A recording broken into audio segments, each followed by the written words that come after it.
Halo, selamat pagi Pak Heru dan teman-teman. Perkenalkan, nama saya Febrisko Valentino Jong, kelas 5 dari SD BBK Penabur Rengas Dengklok. Hari ini Febrisko akan menjelaskan pelajaran IPA tentang siklus air. Kita mulai dari pengertian siklus air.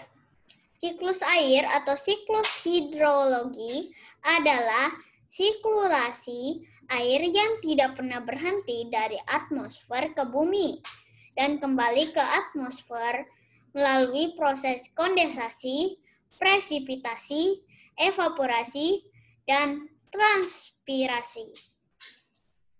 Ini adalah gambar proses siklus air. Kita akan belajar lebih dalam. Evaporasi disebut juga transpirasi. Siklus air diawali dengan evaporasi. Air yang ada di laut, daratan, sungai, tanaman, dan sebagainya menguap ke atmosfer dan menjadi awan karena menerima energi panas dari matahari.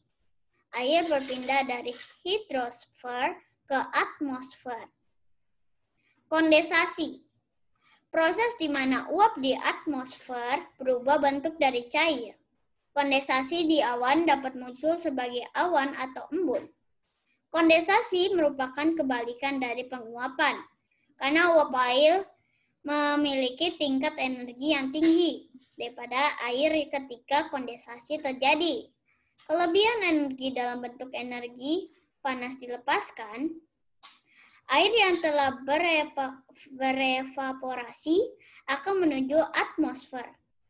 Pada keadaan jenuh, uap air, awan, akan menjadi bintik-bintik air yang selanjutnya akan turun.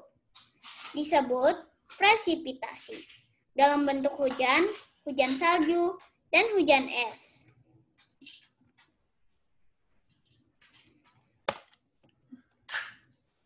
Presipitasi. Hasil ketika partikel kecil, hasil kondensasi, mengembang menjadi besar melalui pergabungan untuk menopang udara yang naik. Curah hujan dapat dalam bentuk hujan, hujan es, atau hujan salju.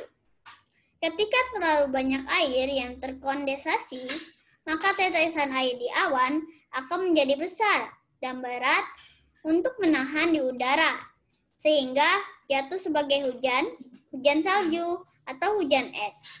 Saat hujan salju atau hujan es mencapai bumi, maka air akan mengalir ke sungai, samudra, atau meresap ke dalam tanah, dan masih akan bergerak menuju sungai dengan pergerakan yang cukup lambat.